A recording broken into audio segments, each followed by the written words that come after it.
Episode 7, Pornography, a secret that can destroy your marriage.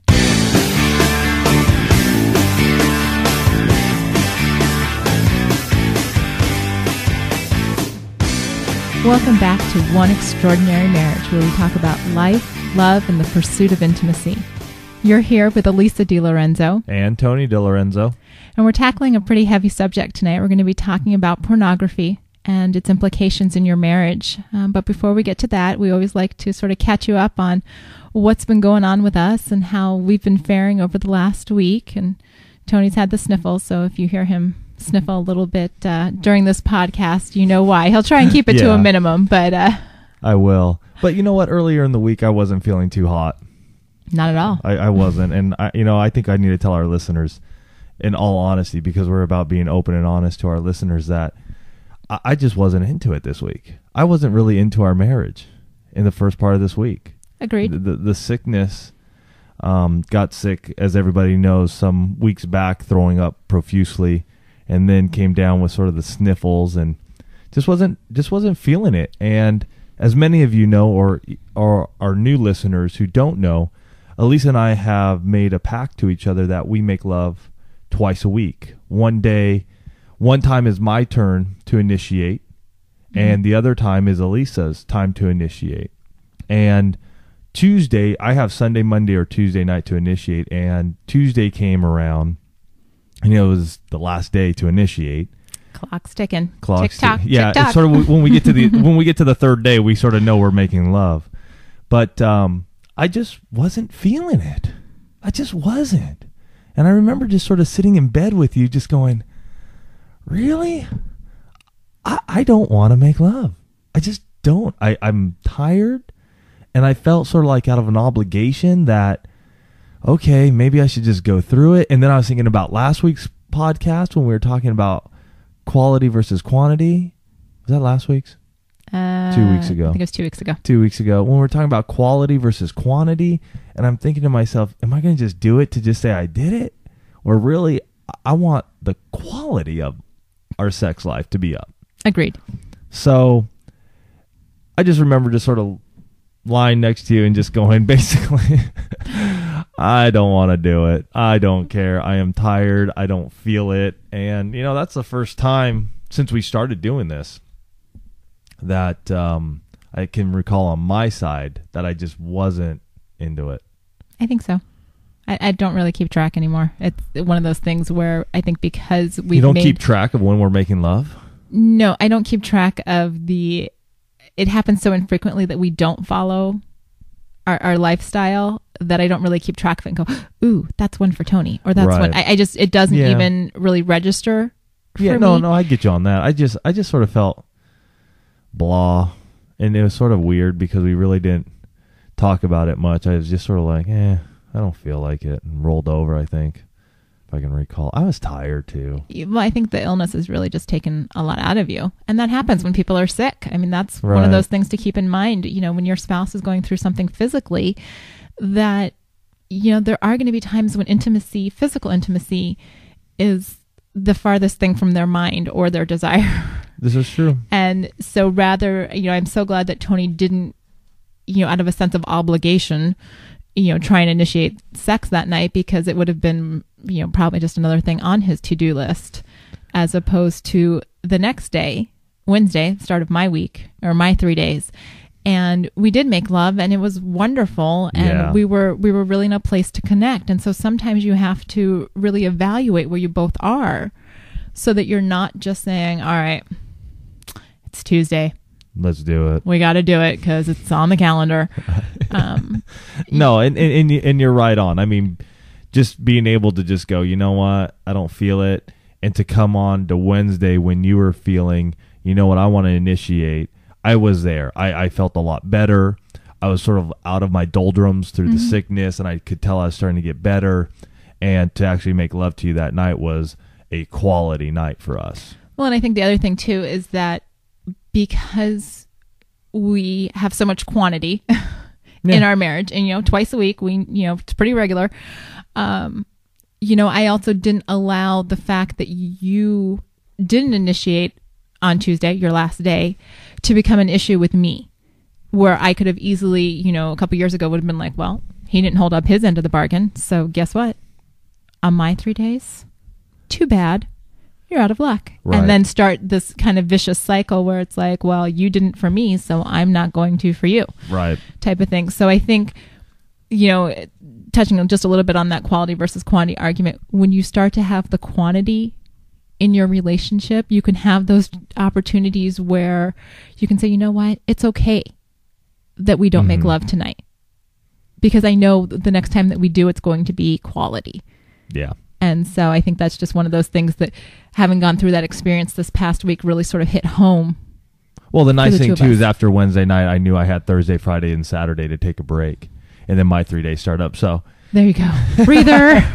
So there was a breather there, and I sort of just felt like, you know what, it was still good. So nonetheless, it was still awesome. I'm happy we did it. I'm glad I'm sort of feeling better. And I'm just hoping the rest of the year or the rest of this winter season, I'm good, because lately I'm just sort of sick of being tired, or sick of being sick and tired. There you go. That whole sick and tired of being sick and tired thing. Yeah. So how about you? How was your week? Pretty good week. You know, I'm taking care of a house full of sick kids and husband. Yeah. And gosh, our little one just wakes up every morning, like crack of dawn before the sun even comes up. So that's a pain in the butt lately too. Okay, but give her props. The girl is getting over sucking her thumb. I understand that, but waking me up, crutch. I know, but waking up also affects my intimacy with you, because I'm not getting the sleep I need. I know. Vicious cycle. She's working through it. It's just it's a 4-year addiction that she's getting over. I understand. She is getting over it. You know, and so that's such a great segue for me. Start talking about Abby's thumb-sucking addiction. We received an email last week from one of our listeners, Anita, and she posed this question to us, or actually this comment. She said, I would really appreciate it if you guys would talk more about pornography and how it affects women, wives, and how we can support and encourage our husbands in their struggle with it. Thank you so much. And before we actually get started kind of on our story with pornography, I just want to run some statistics by you guys. I found this on a website, linuxjournal.com, and these are numbers from September of 2007. And these are staggering, so bear with me and just take some time to process them. And in 2007, the percentage of websites that were pornographic was 12%. The porn percentage of all downloads, 35%. Number of users viewing porn per second, 28,358. The amount of US dollars spent on porn every second, $89. Holy cow. Every second. Man. The possession of sex among the most searched words, sex is number 1. Mm-hmm. As we were doing some research for the show tonight, really just kind of blown away. Floored. Yeah, these numbers are huge. So it goes on to say in here, male percentage of internet porn users, 72%. Percentage of porn traffic during the 9 to 5, 8-hour workday, 70%. It's staggering to me. I mean, not only is porn, I mean, these numbers were so outside of my realm, even with what we've dealt with, but to know that it's become so pervasive and accessible on the internet, I was really just kind of blown away. And it really hit home to me that this is such a huge, huge topic and a huge problem, one that's not really talked about, in the sense that, you know, you can see sort of soft porn, you know, you can turn on commercials on TV or on ESPN, or, you know, there are certain hamburger commercials that billboards.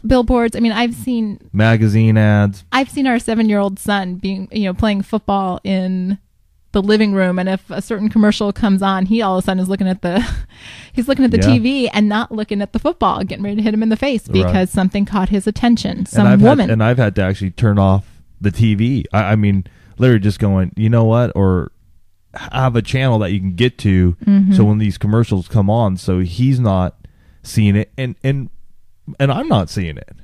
Agreed. You know, I'm going to turn the mics over to Tony right now, as we've talked a little bit about this, and even just with him making that comment right now about turning off the TV so that he doesn't see it. Pornography has been a part of our marriage. It's been a part of Tony's life for a very long period of time. And we felt it was very important that you hear our story and how we've dealt with it. And to know that a marriage can survive a pornography addiction, but it definitely takes a lot of different components. And so we're going to talk about that. But first, I'm just going to let Tony share his story. Thank you. You're welcome. And if I sound a little nervous, this is big, and I've never really talked about pornography to a large group of folks before. I've talked about it one-on-one, maybe a small band of guys, but to actually air this out is sort of big. So if I'm a little nervous here and I'm stumbling, I apologize up front. Excuse me. I got into pornography and viewing pornography when I was 12 years old. I was a part of a Cub Scouts or Boy Scouts where I grew up, and we met at a church, and some of the older boys had privy to some magazines. And when we had some time one night and the den leaders or whoever the leaders weren't around, we all snuck, or most of us snuck out to where these magazines had been hidden by a fence in the back of the church. And I remember, as this was my first time viewing pornography, not knowing what it was, obviously, other than I was seeing these glossy, hot women in a magazine.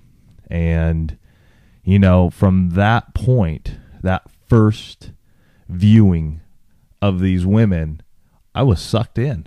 I was literally sucked in, and I can remember it being a very consuming thought, and knowing every week we were going to be able to go, or I was going to be able to go to my Boy Scouts and view these. Little did I know, as I started viewing this, and the guys I was hanging out with, they were older guys, they had access to it, and I viewed many magazines. It got to the point when my parents would leave to go do something. I remember rummaging through my folks' house, and I found a stash of magazines that my dad had, and that became sort of my special little stash. And it was sort of weird because I always had to make sure I was viewing them, but I always had to make sure that they got put back exactly where they were, because if they didn't, then what if my folks figured this out? And that was always sketchy. As the years went on, my dad installed a satellite dish, one of the early ones, and I can remember during the summer when my mom and dad were at work, my buddies and I figured out how to break the code to get onto the XXX stations. So now we had not just the looking at women on glossy sheets of paper, but we got the full-on sound and positions and all of that stuff. So it started out young. I started out very young, and it just progressed from there. You know, I can remember, man, when the internet first came out, I remember having one at home. We had a computer at home, and I remember being able to try and view it there. Throughout college, I would view it on computers there. I was never the guy, though, that would just sort of like stack up magazines. I was more I'm going to watch it and view it on the internet. Little did I know that it was just destroying my perception, my view of women. You know, so that was through the college years, just kept looking at it there. Obviously, we met during our college years. Yeah, we met the summer before our senior year in college. Right. And I had really no idea. Right. And I mean, then it was mainly on computer. You know, I could do it when I wanted to. Nobody would necessarily know I was viewing it. I could do it at odd hours. I could do it wherever I wanted to. Mm-hmm. It's not like we have now, which is even crazier. Right. I mean, I know that you had like the penthouse letters, stuff like that. Yeah. Back then. I mean, I had seen them. Right. I always had a stash. I mean, I just never had like a huge stash. Yeah. I mean, it wasn't like I would walk into your room. I didn't have in the fraternity house and go, oh my gosh, right. Crazy guy, got naked women all over, right. That kind of thing. It was never. I was very secretive about it. Yeah. Very secretive. Yeah. I as part of it was sort of like, nobody needs to know. I've been doing it for long enough. And it just sort of kept it on the down low. Little did I know how it was. I didn't realize how it was affecting how I viewed women, mm-hmm. and specifically yourself as we begin to court each other. Right. Because we met, and then we met in the summer of 94. Mm-hmm. And 2 years later we were married. Right. And you were still viewing pornography. Yes, I was. I mean, heck, we would read penthouse letters in our bed. Right. I mean, you were a part of that. Right. But I had no idea. No. The part that you had no idea about was many nights when we would be reading in bed and you had a long day at work and you'd fall asleep, I would get up and go into our second bedroom and be viewing pornography until, 11, 12 o'clock at night. So there was that whole other life that you were leading that you didn't know about. I had no idea. Right. Yeah. I would just steal away and look at it. Many times I would masturbate to it, mm-hmm. which now I understand how that was really robbing us of intimacy. Mm-hmm. On a couple of occasions, I started jumping into chat rooms, which was really weird. How? It was just odd to be in these chat rooms with someone else on the other side speaking or typing, and I'm reading these sexual, gestures, I guess. I don't know what you call them, but suggestions. And it just, I felt at that point I had crossed a huge line. Okay.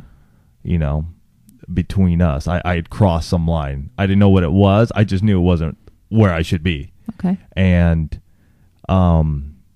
I made sure never to do that stuff again. Mm-hmm. I just walked away from that. I was like, no way.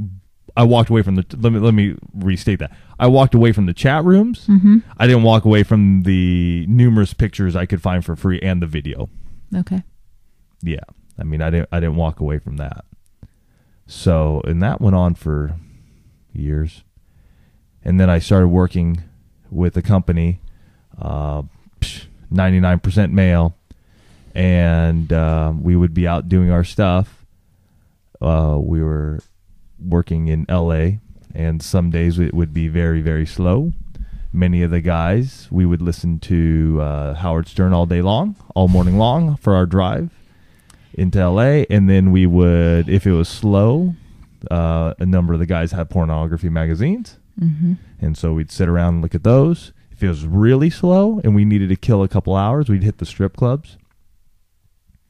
And all this was really, again, I'm looking back and I look back and I see how it was destroying and did destroy how I viewed you. Right. And how I expected you to perform in the bedroom, how I expected you to look. My mind was so warped. It's by the grace of God that I don't have those images in my head anymore. Okay. And so, those years went by, and again, you didn't know much about it. I think even by that time we had stopped doing the penthouse letters stuff. Yeah, and when we first got married, we lived down in the desert, and I don't think we ever did it after we left our apartment. I mean, I don't even think we did it that long in Palm Desert. No, I don't think we did either. And it was true. I mean, we were working crazy long hours. Mm-hmm. I'd get up 4:30 to make the commute Gotta love that Southern California traffic. But I would commute an hour or so and then get home, get off work at 5, another hour home. We'd be in the house together, exhausted, in bed by, 7:30, 8:30, 9 o'clock if we were lucky, if we were staying up late. Right. But this was our life. I mean, there wasn't a lot of connection. And there was no connections, even probably putting it too strongly. I mean, we were in a huge disconnect. Roommates basically sharing a bed. But even when we had sex during those times, for me, being a guy, I'm very visual. And I'm not going to say all guys are. I am a very visual guy. I'm a very visual human being. And so when we would have sex, even during those times, I was portraying or visualizing those women that I would see on my computer screen onto you. And that was utterly wrong. I mean, that was completely wrong, because you would never be able to satisfy me like I thought you should, because I'm watching all this acting on the internet. Right. So it was a huge disconnect, and gosh, just years of that just kept going on. And I knew about you going to the strip clubs. Yeah, I know I'd mentioned that to you. It's kind of an offhanded, like, well, we had nothing to do, so we went inside a strip club. And in retrospect, I mean, we're almost 14 years into our marriage. And, I look back now and I'm like, okay, reading the Penthouse letters, maybe that should have been a tip-off. A tip-off. Maybe the going to the strip clubs should have been a tip-off. But I think for me, as I look back, I'm like, why didn't I catch this? Why didn't I know? And I think maybe on some level, I mean, we've talked pretty extensively about it now, and I think on some level, maybe I did a little bit. I really, and Tony's got more to share. I really don't think I had an inkling of the full scope. And I think partly because we were married so young, in our early 20s, that there was part of me that just didn't want to rock the boat. I was married. Tony and I both come from families where really divorce is not an option. Not unless Tony wants to deal with his, sweet father or my, loving father. It's really not an option. And so I was just like, well, you know what? We're just going to kind of, Yeah, you just didn't want to rock the boat. I didn't want to rock the boat. Right. So I didn't really confront you on anything. I think now, further in our marriage, or maybe even just being older, I would have had I seen these behaviors happening. Right. Now I probably would have been a little more like, well, what in the world is going on with you? Yeah. And you know what? It probably would have been a different time. Different, just having grown up back then. I think I would have just been very defensive. I would have lashed out at you for questioning what I'm doing and why I'm doing it. I was very immature, obviously. So yeah, that it just penetrated my whole body, my whole soul. I mean, it overtook me to the point of, and we've discussed this, so that I remember one time that I had to travel to New York for work, and I was at a bar, and I got pretty wasted and just started befriending a couple of women there at the bar with me, and began to entertain the thought of, well, what if I could talk these two women to coming back to my hotel room with me? And again, that's sort of the seeing a lot of it on screen, be it movies or pictures. And again, I began to fantasize this whole thing, and I was really pushing the agenda. Hey, talking to them, drinking with them, seeing if I could get these two women to come back to my hotel with me. Luckily, we walked out the door and it didn't happen. I have heard this story. And so my silence is just that even though I know it, And even though I know he was going to share it with all of you, there is still very much almost, I don't want to say shock because it's not shock, but just the realization once again that early in our marriage, and this was 2 years in. 2 years in, that we might not be sitting here sharing with you today. That it's conceivable that he could have done irreparable harm to our marriage. Do you want to share with everybody when I found out about this? Yeah, you can. Oh, okay. Or do you want me? It's fine. Okay. Tony just shared that last part about the women in the bar. I found out about that about a month ago. Yeah. And Yep. Yeah. And was, needless to say, shocked and angry. And you didn't want to talk to me for a while. I didn't want to talk to you. We're working on all of our marriage coaching business, and I'm sitting here going, I literally like shut down for about 2 days. I was like, I'm not working on this. I don't want to do marriage coaching with you. How can I do marriage coaching with you? We're talking about honesty. We're talking about all of these things. And now you feel comfortable dropping this bomb on me? Yes. And, you know, we'll share more with you, but he had finally gotten to a point where he was comfortable. I, on the other hand, had just been sucker punched. Right. With, you know, starting realization, that the last 12 years, there had been kind of a big lie. Yeah. In our marriage, you know, and was talking. It was one of those things, though. You didn't ask the question, so I didn't tell. And I'm not saying that's right. I'm not gonna justify it.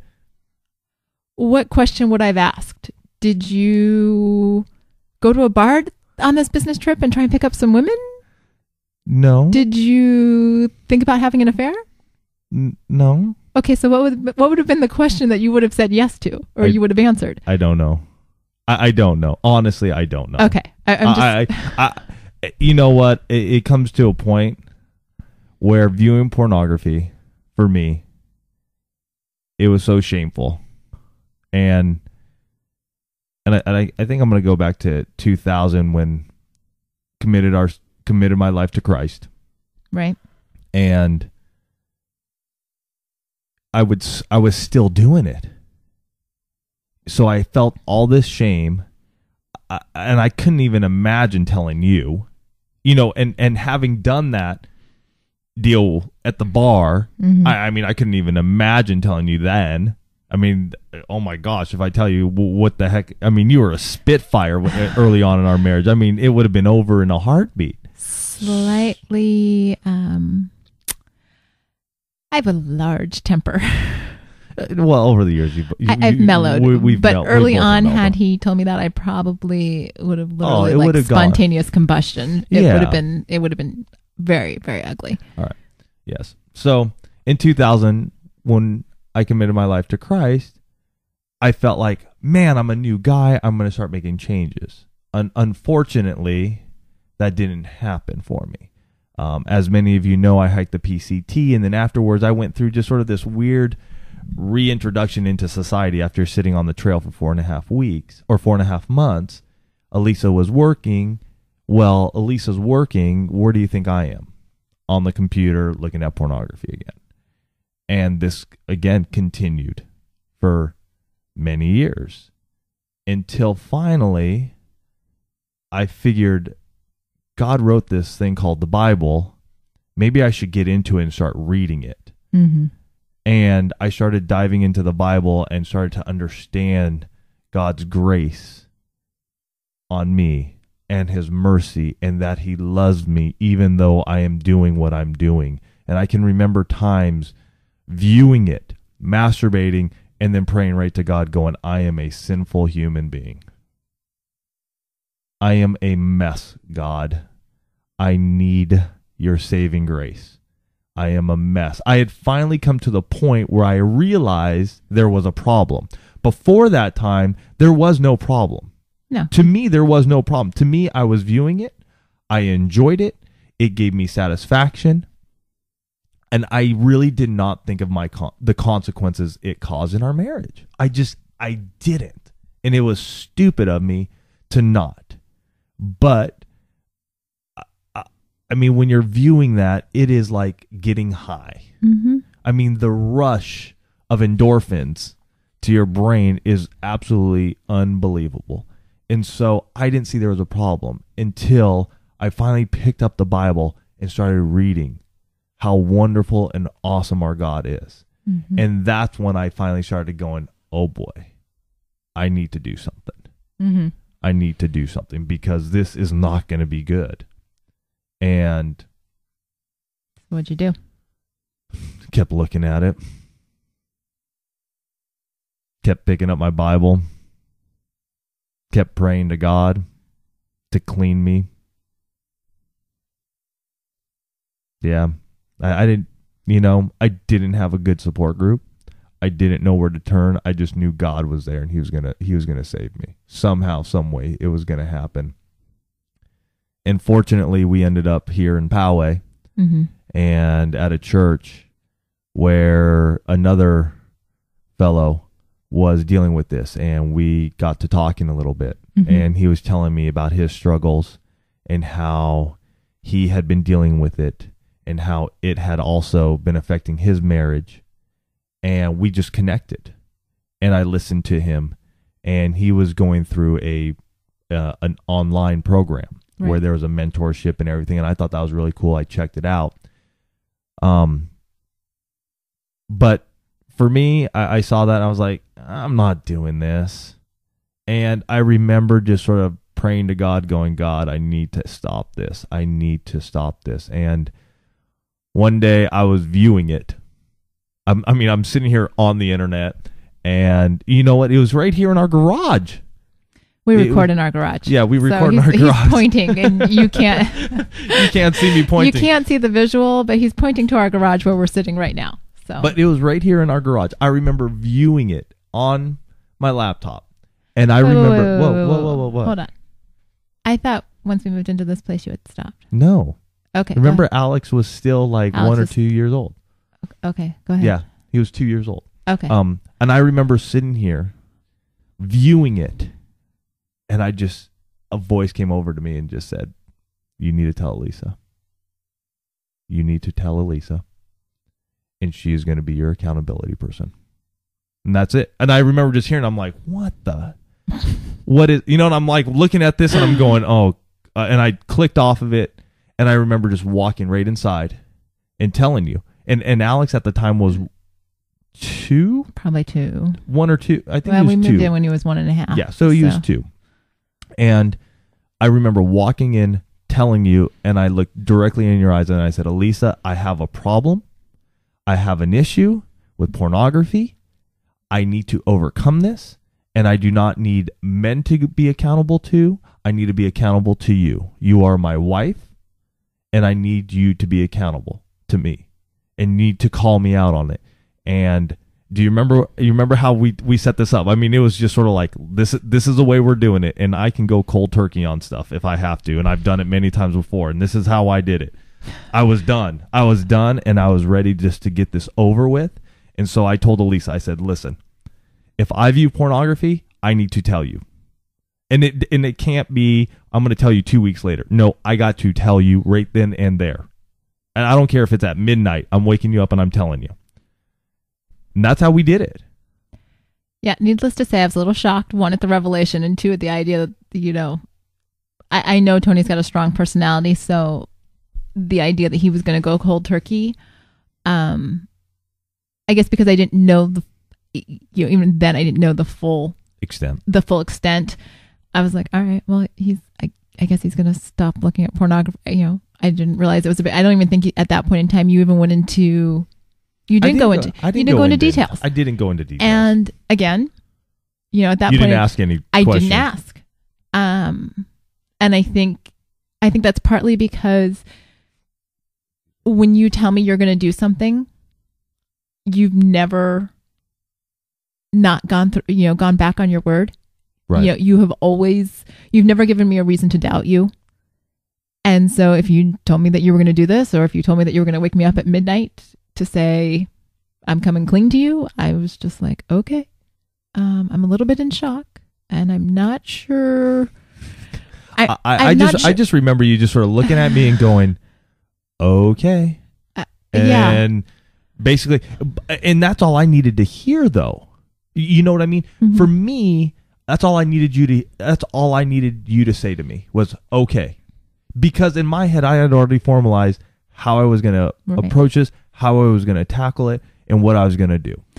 Well, and I think that was one of those times that God was was at work in our marriage, because we've already shared this with you. Early on in our marriage, my first inclination at something that would have been a threat to my marriage would have been to jump all over you.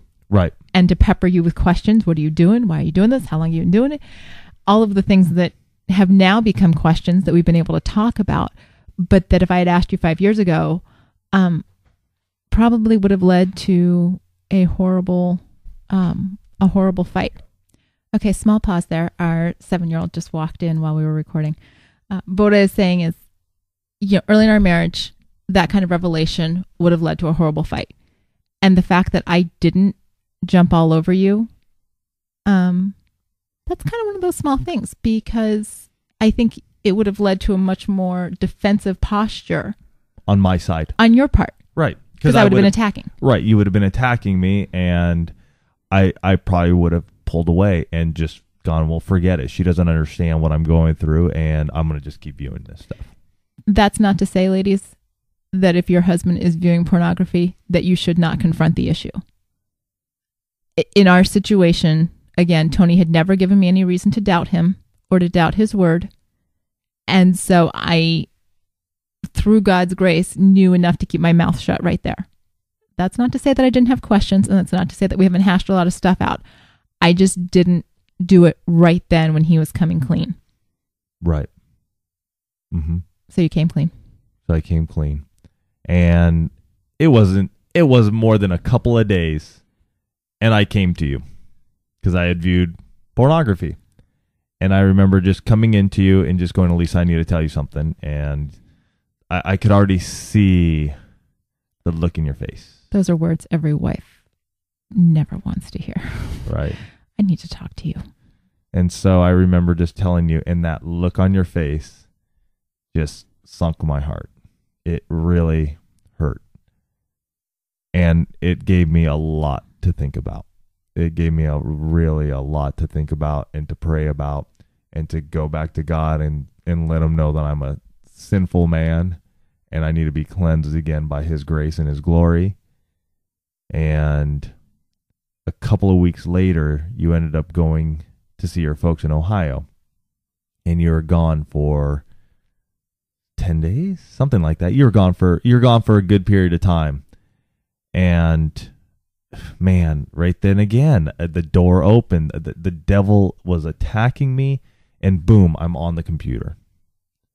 And even though you were in Ohio, I picked up the phone and I let you know what happened. And this time I heard it in your voice. I sensed it. And at that point in time, I got it. The realization of what I was doing was hurting you every time I did it. And it was the second time, and that was the last of it. That's it. That was the end of it. It was done. Mm-hmm. I stopped. I did not want to hear your voice like that. I did not want to see your face look at me like you had. And I stopped. And that was it. Cold turkey, done. And I have not touched it in 5 years. 5+ years. 5+ years now. Mm-hmm. I have not touched it. Now, does that mean I don't have the inclination to do it? I think there are times where I do, but I just go, you know what? I'm not even entertaining that thought anymore. Mm-hmm. I'm not. And it is honestly through the power and glory of God that I do not see those images in my head anymore, that I do not desire that anymore, that the woman that you are, the wife that you are to me, is who I desire and look up to as being the standard of the woman that I should be looking at. That you are that woman to me. And it's been tough. I mean, it was very tough. And I mean, it's hard to share all the emotions and all the agony that I went through many, many a times, and the secrecy and not talking about it or even sharing it with other guys is tough, even though other guys are going through it. I mean, I think the stats we were looking at were 53%. It's a ridiculously high amount. And obviously, even those statistics I read at the beginning of the show, just, people are viewing it during the workday, and people, it's on the internet. And apparently, we were having a conversation driving home yesterday, and Tony was sharing with me that one of our friends who's in the, telecommunications, all the computer industry, that a lot of what's going on with our phones in terms of the advancing technology is due to the porn industry, trying to have the technology so that whether you're at home or on the go, you can view your porn. And, that was one of those things where, I've been just kind of floored by how pervasive this is. And so when Tony came to me a month ago, and I don't even remember how we got on the topic. I don't, it was one of those times where I think we were just really flushing out a lot of stuff in our own lives, even though we did our 60 days of sex, which it was completely possible because I was free of pornography. Right. It would not have happened in our marriage if I had been addicted and still viewing that. I think as we have grown in our marriage and matured in our intimacy, these are things that I felt that needed to be talked about. Right. It was sort of that shameful part of my past that needed to be exposed. So that way I know that you and I are on a very common ground and are completely open and honest with each other. And as much as that hurt to bring up, and I know it hurt you much, much more because I was trying to play it down, Yeah, because I think, I don't want to put words in your mouth, but for you, it was in the past. It had been, something that had happened, over a decade ago. Right. And yet for me, because I was just hearing it, it might have well have happened yesterday. That's how that pain felt. And, one of the things that I want to share for both husbands and wives is that pornography is emotional adultery. You are lusting after becoming emotionally, and if you're masturbating, physically stimulated by someone that is not your spouse. And that's wrong. If you've got problems in your marriage, then you need to work on that with your husband or your wife. It's not where you go turn toward the internet. If you've got problems with addiction, sexual addiction, there are, a number of websites. The one that Tony's friend had used was settingcaptivesfree.com. That is one that I've looked at. They've got some amazing resources for both those that are going through it and the spouse. Exactly. To help the spouse to understand better. And this is the course that you have a mentor who helps you through this area. And guys, I'm going to tell you, if you're sitting here and you're listening and you're going, it's not affecting my marriage, I'm going to call you out right now. And I'm going to call you out. I mean, really, it is. It is. And you need to get help. You need to start figuring out a way that is best for you to get out of this, to stop viewing it, to stop being a part of it. And I would say the first step is letting your wife know, and check out settingcaptivesfree.com. You can also check out the XXXchurch.com. They have some great resources. Actually, it's XXXchurch.org. But it is going to affect your intimacy. And if you're sitting there wondering why we can't have this so awesome, passionate sex life that just, man, toe curling sex, it's because your mind is somewhere else and it's not on your wife. And I know that for a fact. And I'm not going to lie to you. You need help. And I hope you go see it. Go seek it out.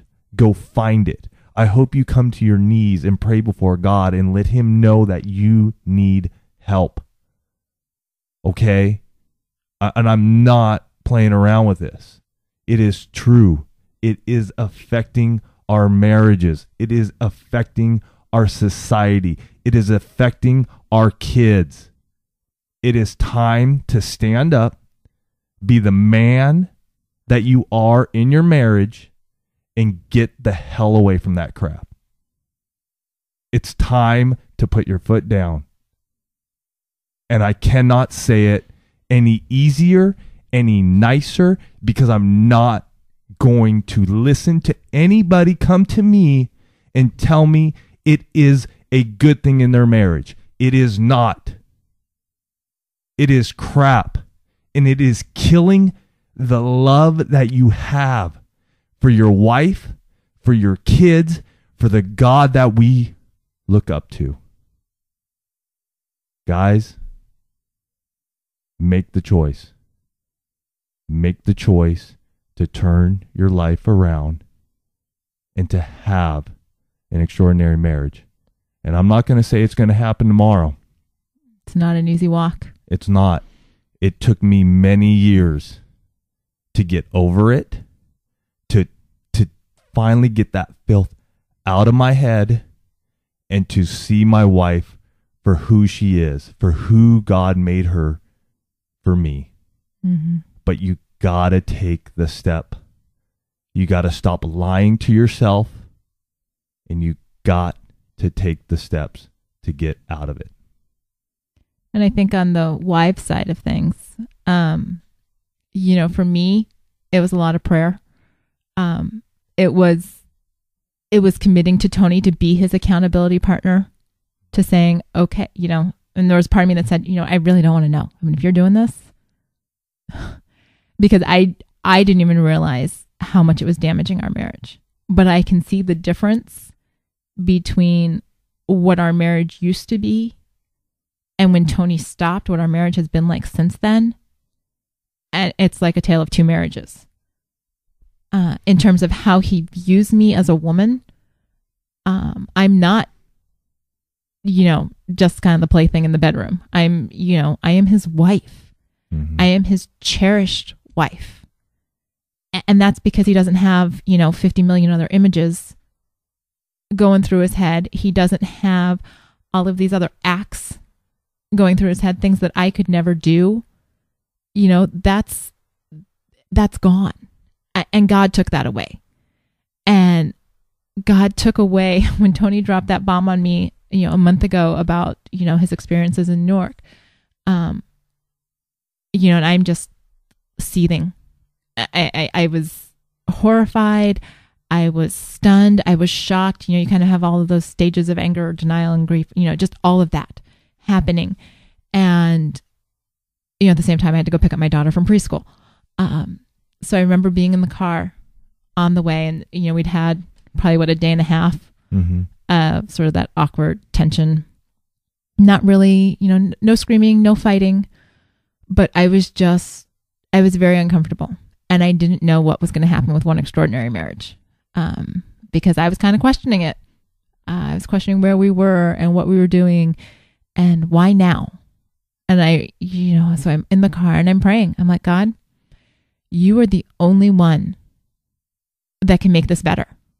Because right now, I really don't like my husband. I'm not sure I love him, and I'm not sure where all this is coming from. And I'm like driving, knowing that the 4-year-old's going to be in the car, peppering me with questions, about life and, all of this. And so I just said, help me, help my marriage. Show me what I need to do or what I need to say. Heal my heart, because I was very wounded. And, so I come home and Tony's still there and I'm like, oh, he's still here. Kind of hoped he'd gone to work while I was picking up Abby. And I looked at him and I realized that God had answered my prayer. And the answer to that was that here we are only a month later and we are sharing this story with all of you.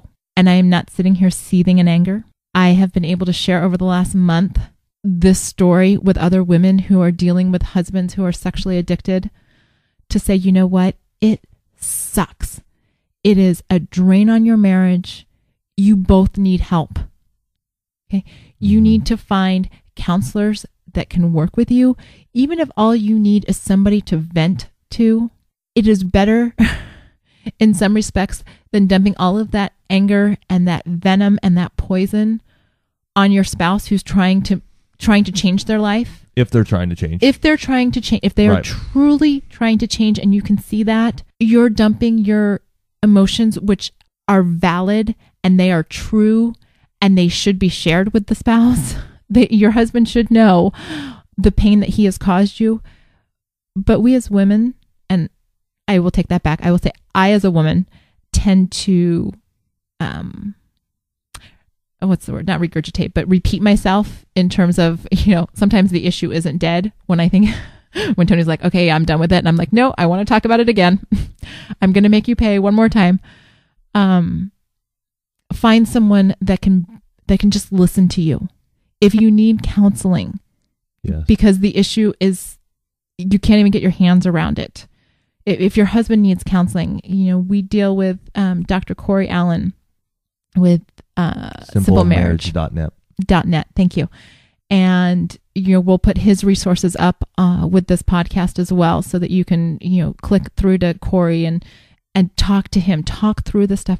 If there are counselors at your church, I know sometimes when you're dealing with the church family, there is a sense of embarrassment and a sense of shame. Mm-hmm.